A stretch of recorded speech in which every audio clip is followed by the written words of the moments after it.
The North Dakota Department of Human Services has been called out in a recent audit for not following its own investigative policies in a timely manner. We've heard from the state auditor, but today Chris Jones from the DHS is explaining more about the audit's findings.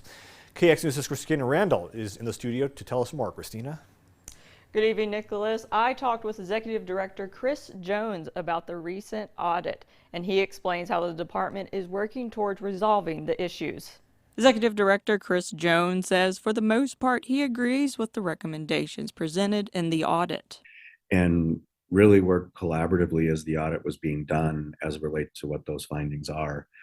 Obviously, there's some question on some of the numbers, but at the end of the day, the trends are still accurate, and we need to focus on the health and safety of children in the state of North Dakota. In 2016, the federal government came in to start a performance improvement plan. One of the areas that the plan was going to focus on was timeliness. Through some pilot studies, that we could significantly improve the timeliness of following up on child abuse and neglect reports.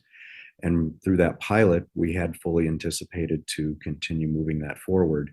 Unfortunately, the COVID-19 pandemic hit, which caused everything to shut down. Then you exacerbate that by the Great Resignation, by the increase in workload for child welfare workers, and then the inflation that occurred and being able to catch up with that in order to recruit and retain the current workforce that we have.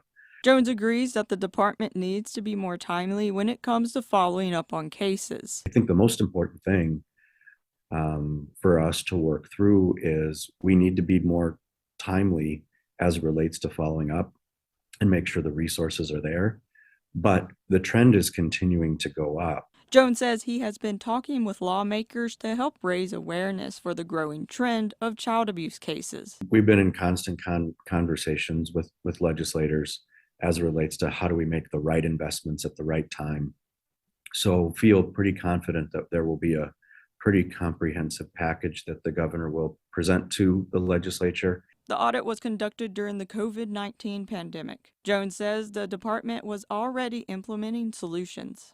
So many of those items that were within there have already been addressed and fixed. So for the most part, we're where we need to be.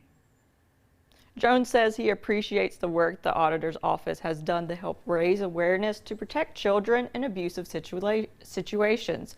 Nicholas, back to you. Christina, thank you very much.